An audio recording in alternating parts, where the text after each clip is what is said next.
Lila climbed the creaky stairs to the attic, her heart pounding with a mix of fear and curiosity. The air was thick with dust, and the only light came from a small window covered in grime. As she rummaged through forgotten boxes, her hand brushed against something cold and metallic. Pulling it out, she discovered an ancient diary with a rusted lock, its leather cover worn and faded from time.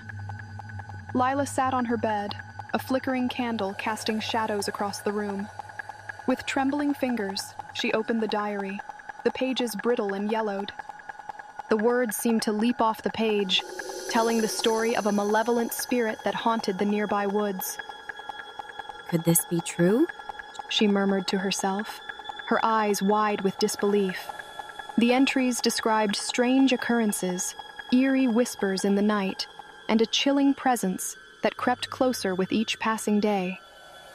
Determined to uncover the truth, Lila ventured into the woods as the sun dipped below the horizon, casting long shadows on the forest floor.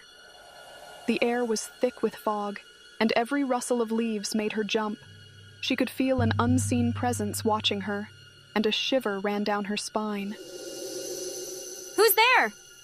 She called out, her voice barely a whisper against the encroaching darkness.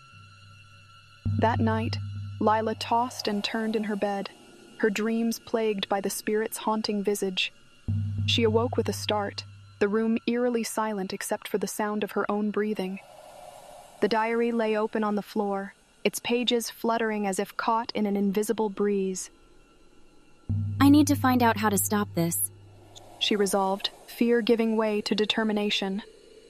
Lila spent the next day in the town's library, poring over books about local legends and folklore. The librarian, an elderly woman with kind eyes, approached her. Mrs. Thompson, the town's historian, had heard tales of the spirit. They say only those who uncover the truth can lay it to rest, she advised, her voice a gentle whisper. Armed with newfound knowledge, Lila returned to the woods under the light of the full moon. She reached a clearing where the diary's final entry hinted the spirit's essence was bound. Show yourself, she demanded, holding the diary aloft.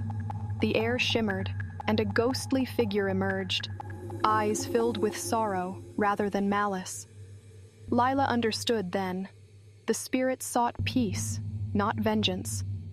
With a whispered incantation from the diary, she released it, watching as the figure dissipated into the night.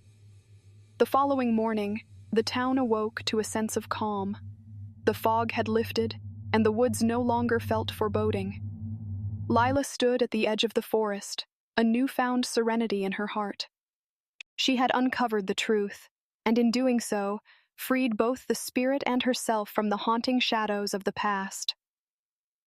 It's finally over, she sighed, turning back to the warmth of her home and the promise of a new beginning.